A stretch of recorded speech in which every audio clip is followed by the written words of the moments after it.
So I think we can get started. Hello and welcome everyone to today's conversation on sex worker safety in our communities, co-hosted with Living in Community. In case we're new to anyone here, the Center for Civic Governance is an independent public policy think tank based in BC. Our mission is to grow, foster, and support progressive leadership to advance equitable, inclusive, and resilient communities across Canada. My name is Melissa. I'm the Events and Engagement Coordinator, and I'm joining today from the unceded territories of the Musqueam, Squamish, and Tsleil-Waututh peoples, also known as Vancouver. I encourage everyone to introduce themselves and share where they are joining from in the chat. Today, we're joined by Nadine Nakagawa, Councillor from the City of New Westminster, and Helena Seiferling, Executive Director for Living in Community. We're excited to have them here today to share their knowledge and experience on this important topic. We'll start with an overview of sex worker safety from Helena, who will ground us in the current context and share insights from the great work that Living in Community has been doing. And we'll look at a case study from New West Sex Worker Safety Framework before we open things up for a bit more of a conversation. Just so everyone is aware, we will be recording the first portion of today's session, but I'll stop recording for the discussion and Q&A. And so with that, I'll hand it over to Helena, Executive Director of Living in Community.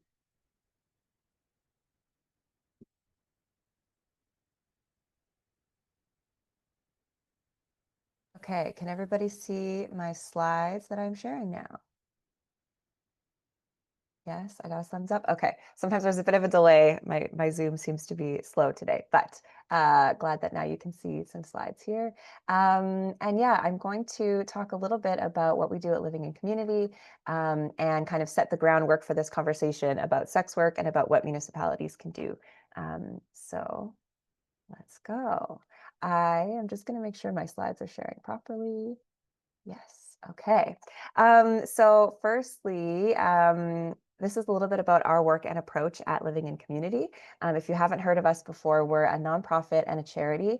We're based in Vancouver. This is where I'm joining you from today in our office on unceded Musqueam, Squamish, and Tsleil-Waututh land. But we work with organizations and folks all across the province of BC and beyond the colonial borders as well.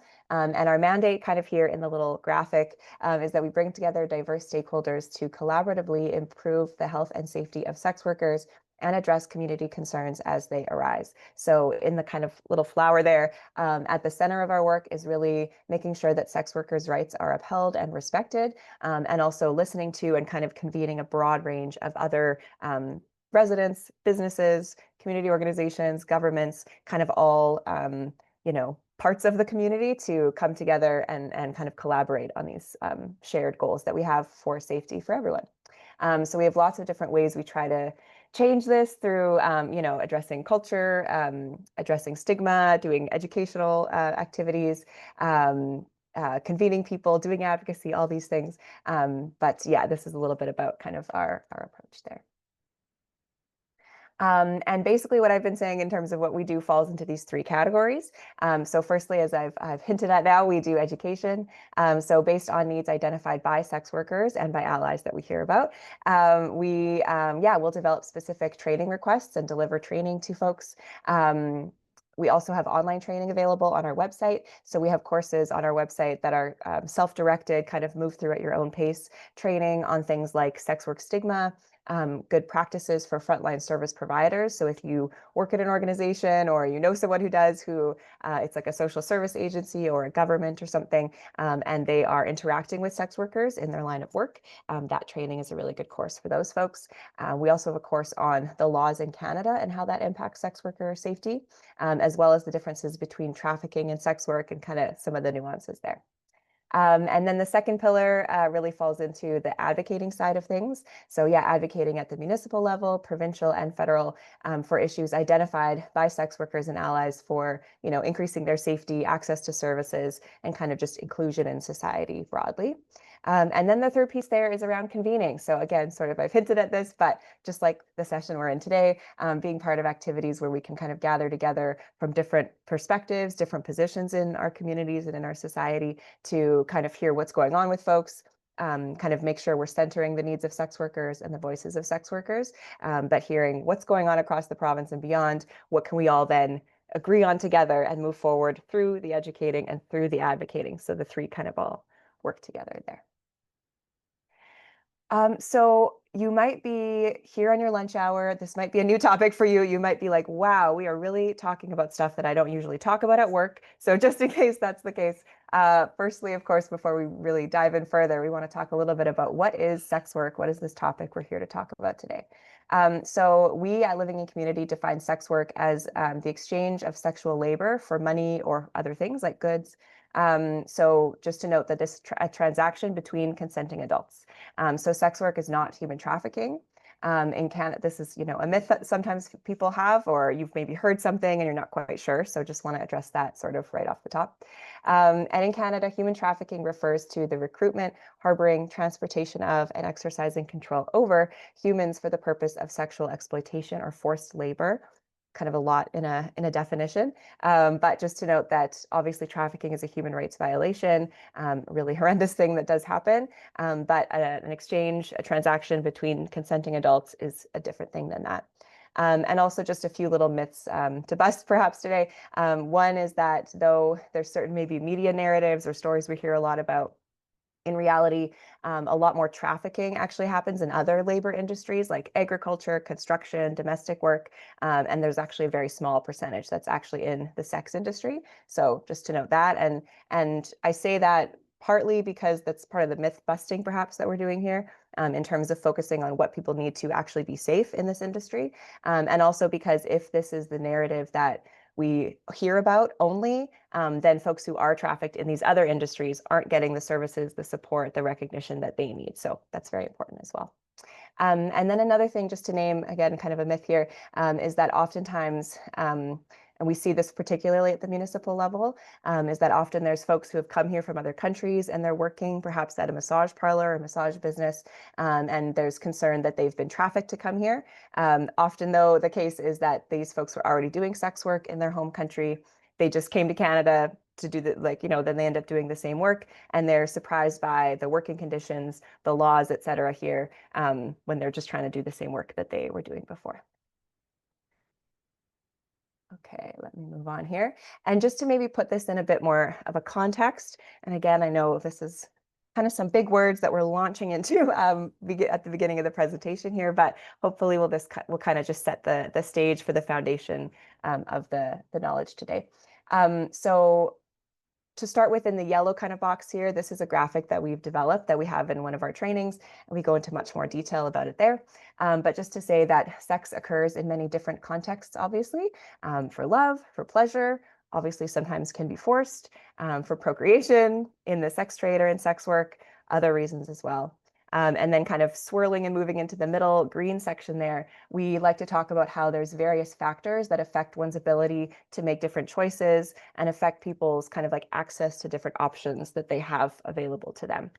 So things like socioeconomics, the impacts of colonization, of stigma, of patriarchy, of racism, of criminalization, and other factors kind of all intersect and will lead to, people having different access to options, different opportunities, different abilities to, getting into the blue section there on the right, maybe differing abilities to say no to a client, to negotiate what they're agreeing to and not agreeing to choose their work location, to determine their rates, for example, many different things. So just to note that it's a very nuanced, complicated industry. Sex work is very broad, but just to kind of keep in mind, it's a very big industry, and there's many reasons why people might do this work. That's all I'll say on that maybe for now. I know I'm moving through this all quite quickly, and again, we cover a lot more in our trainings, but just to lay the groundwork.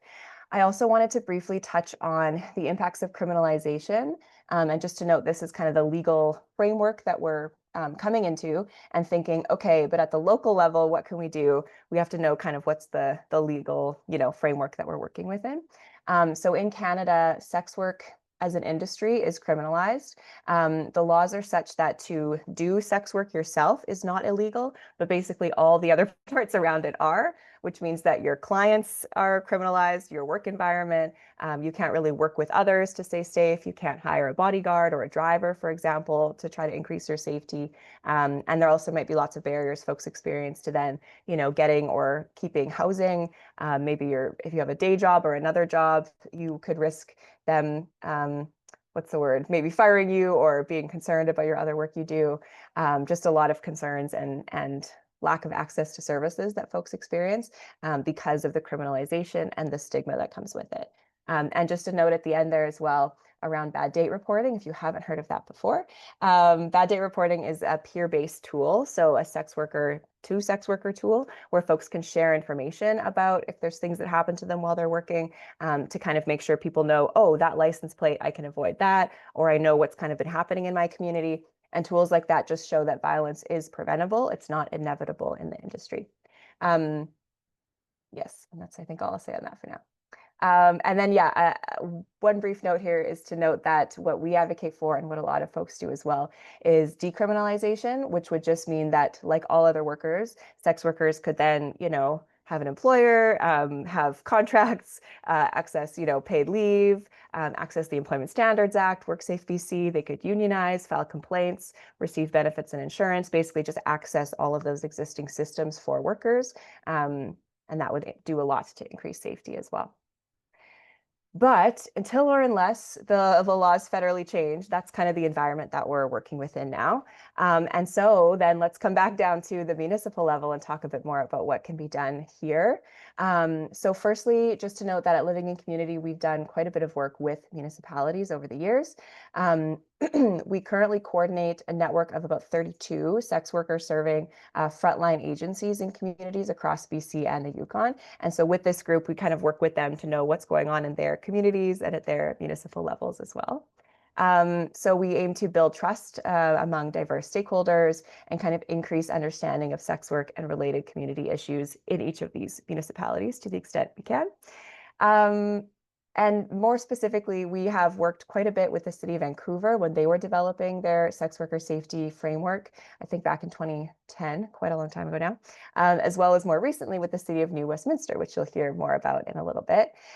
So those are the two municipalities that have kind of created frameworks specifically on sex worker safety. But we've also, worked with and made presentations to and provided education to many other municipalities, which could include city councilors, senior staff, bylaw officers, social policy staff at other municipalities across BC, and I think all the way over in St. John's, Newfoundland as well. That was before my time with Living in Community, but we've been involved in many different municipal settings across the country. So these are some of the things that we recommend that at the municipal level can be really helpful. Again, keeping in mind, okay, the laws are federal, it's a criminalized environment, it's a stigmatized environment. These are folks that might be very vulnerable to violence, to predators.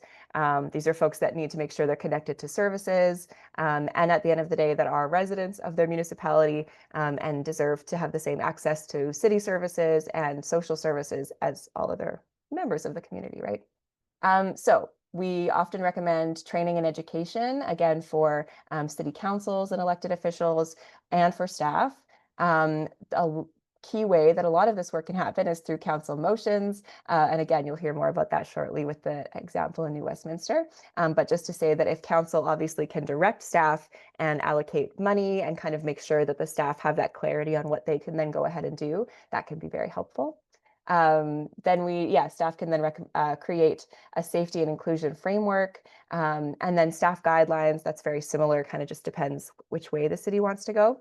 But usually all of these kinds of documents really cover making sure that all staff that interact with sex work in any way, so could be social policy staff, the staff may be overseeing community funding from the municipality and which community groups get funding, bylaw officers, firefighters, basically any block of city staff that interacts with sex work, they have some guidance on how to make sure their work thinks about sex worker safety, takes it into account, kind of just provides that directive for the staff there.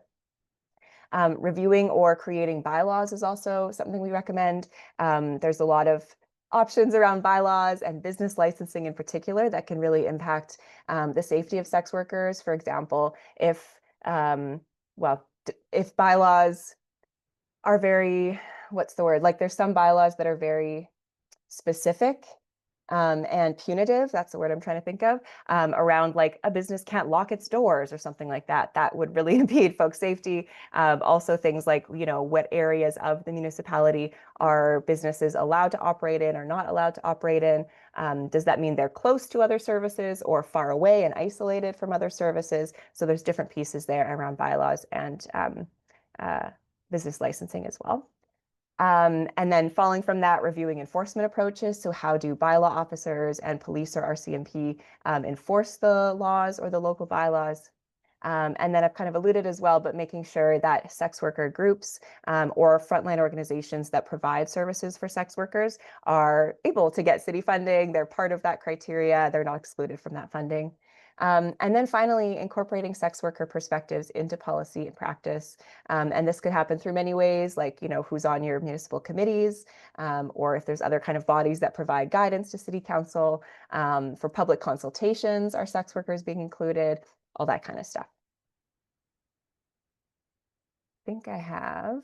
Yeah, so then I will also just briefly cover some stuff that we do not recommend at the municipal level, as we know that these kinds of approaches will actually decrease sex worker safety. So one would be denying the existence of sex work in your community. Just briefly on this, I know I'm perhaps talking too long here, but I just really want to set the tone. That sex work, as I've said, is very broad. The industry is quite large. The thing that most people perhaps think about first is street-based sex work. So if you see people out on the street, but that's actually a small percentage, like about 5 to 15%, depending on the study, of the industry. There's a lot of sex work that happens indoors. Online, obviously, is huge and growing. So just to note that there's probably sex workers in your community that are part of your community that you're seeing every day. So yeah, along with that, please don't exclude sex workers as part of your community, especially in policy making. We also don't recommend developing or enforcing bylaws that punish sex workers, especially if it's done so to just sort of placate residents or business owners. And this could include things like closing massage businesses or moving street-based sex workers to a different area where they don't live or work in, and then they're just isolated somewhere else. You haven't actually solved the problem. Working with police to criminalize or kind of initiatives meant to, quote, rescue sex workers.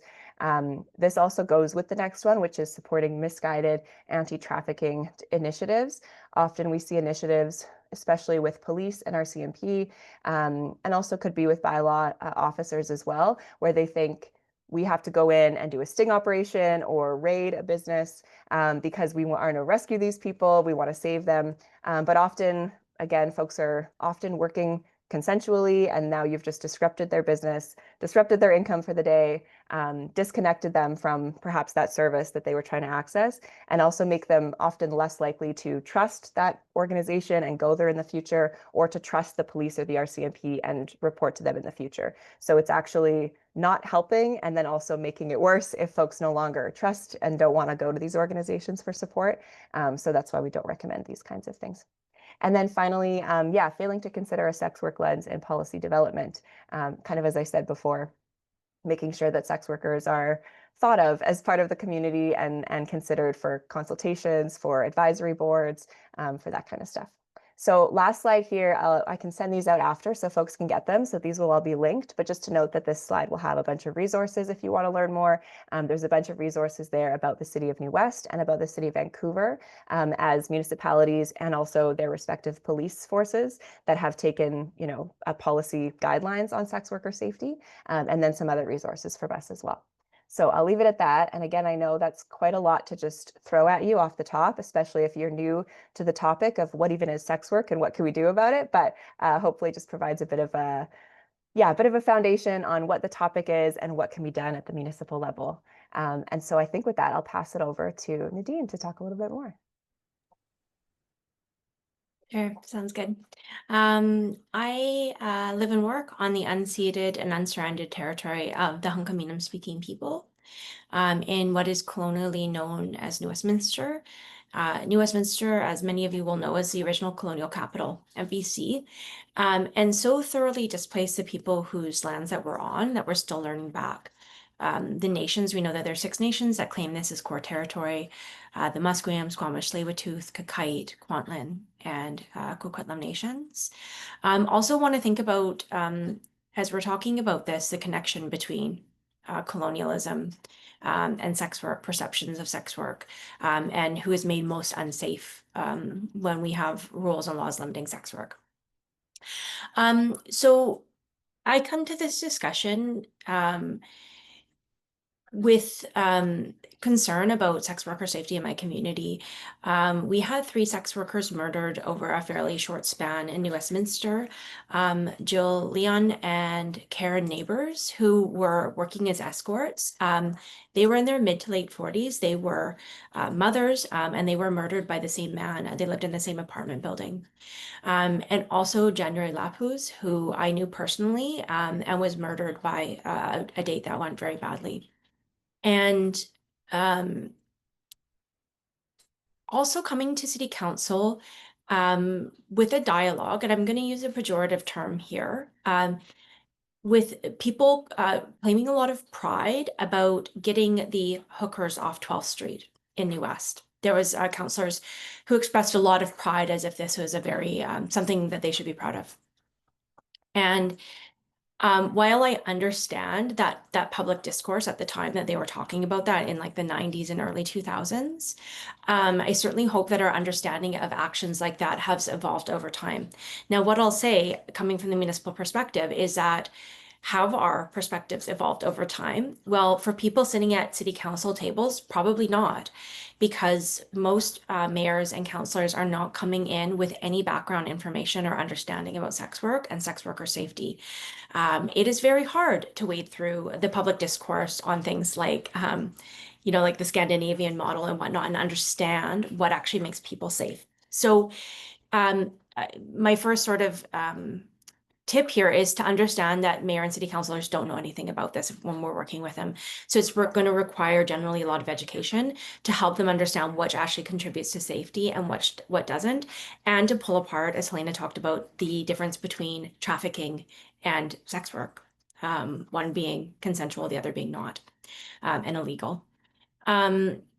So in 2022, I believe, back in the olden days, I brought a motion to New Westminster City Council for us to look at adjusting some of our policies and laws relating to policies and rules relating to sex worker safety. And I'm going to drop a couple links in the chat here if you want to look at some of the work that came out of that. So it's there for you to read if you're interested. But what I want to highlight from this is a couple key pieces to sort of echo what Helena said. So the biggest one is who's going to be interacting with sex workers. Often it's going to be bylaws. It may also be what in municipalities we often refer to as like outside workers. So people who are actually out in our communities, rather than managers and staff who are sitting behind desks in City Hall per se. And so it really is helpful for them to have some training and support on sex worker safety. Again, this is not something that we come to naturally. It's not something that we societally talk about easily. So if we want people to understand it and have a basis of understanding, we from municipalities need to provide that. The second is looking at any laws that are going to restrict safety for sex workers. And so the big one for us is laws around like massage parlors and that sort of thing. So we had laws out saying that we wouldn't license these types of facilities.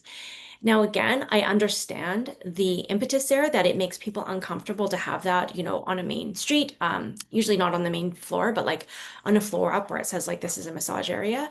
And so I understand the discomfort, but we're trying to weigh what people may feel uncomfortable about against rules that might actually cost people their lives. So again, the community at large doesn't necessarily want to see this. I understand that. So it does take, I think, acts of political bravery for people to forward this work. So I think that those are really the big ones. The other thing that I think the city of New Westminster did really, really well was that we worked with people with lived and living experience. Again, our planning staff, our social planning staff are phenomenal. I really have a lot of appreciation for them, but this is not their lived experience, and this is not something that they know about. And even if they were to go out and research it, I don't know from whose perspective the research would be from. So we reached out and worked with groups like Living in Community, like PACE, to understand, to actually have them do the training and also have them ensure that anything that we bring in is actually informed by the folks who are going to be most impacted. Because what we see time and time again, especially with laws at the federal level, is that there's a lot of people talking about on behalf of, not with or from that experience. So I think those would be the tips that I have if you're wanting to do advocacy with municipalities, is start from a place of learning and education for both staff and for council, to look at it really concretely. Again, bylaws and licensing are the big ones. Obviously, policing is a whole nother kettle of fish because municipalities don't direct police boards, or they don't direct police. The police board does. And I lost my third one. Yeah, oh no, work with people with lived and living experience and ensure that their voices are at the center of it. If you do work on this, I guarantee that you will get an email from somebody from the North Shore about trafficking. I guarantee it. It'll absolutely happen. I understand that people have concerns about trafficking. Nobody is pro-trafficking, let's be clear.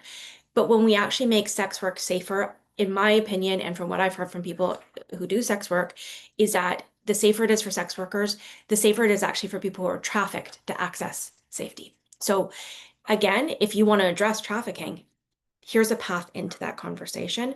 It's exactly the opposite. It's counterintuitive. So for my municipal colleagues who have requested this video, I do have a draft motion that I'm happy to share with you if you don't have the energy to necessarily generate your own motion. Just cut and paste this, add in your municipality name and add in something from your strategic plan and send it out. Again, it is obviously we are 1 year out from a municipal election. I will not, I'm under no guise that this is a top municipal election issue coming up for the general public. So again, if folks are looking to be brave and they're looking to leave a legacy, I would argue that this is a piece of legacy work because it's one that many councillors are not going to touch. And we often don't hear from people who do sex work as often as we would hope, advocating for the rights because it is so stigmatized and unsafe. So again, piece of legacy work that we could do. If you're like, I'm running again, I don't know that I want to bring this up in the community. Okay, bring it in the first year of the next term. Motion's there for you. Get it in your calendar. Do it. I don't think it should take 3 women dying in our community for us to care. I think that we should be looking at it before that ever happens. And we never hear from the people who are impacted from it. But that does not mean that it's not important work, and it doesn't actually make a huge difference in people's lives. So that's my pitch for working on it. And I'm happy to chat more about what New Westminster did or how we're seeing this work. Yeah, I'll maybe turn it back to Melissa. Yeah, thank you so much, Nadine, and thank you, Helena, for your insights. Maybe I'll open it up the floor for a Q&A or questions and comments if anyone has anything. Give everyone a moment to feel brave. Well, while folks are thinking, maybe I have a few questions. Actually, for both of you. So maybe, yeah, Nadine, you've touched on some of this, but maybe I'll ask it as well. How can counselors push back against some of the stigma or harmful rhetoric in the community? That's a really big question. And I mean, I think that extends for me to more than just this conversation about conversations about safety and really fear-driven narratives right now. I think there's a few pieces. One is, yeah, having facts about who's actually impacted by this. Again, I think sort of to like Helena's point, often when we talk about sex work, we picture people who are working on the street. There's a huge diversity. People know sex workers, even if they don't know that they know them. So I think one of the things is just facts. I think the other is talking about safety as a shared concept.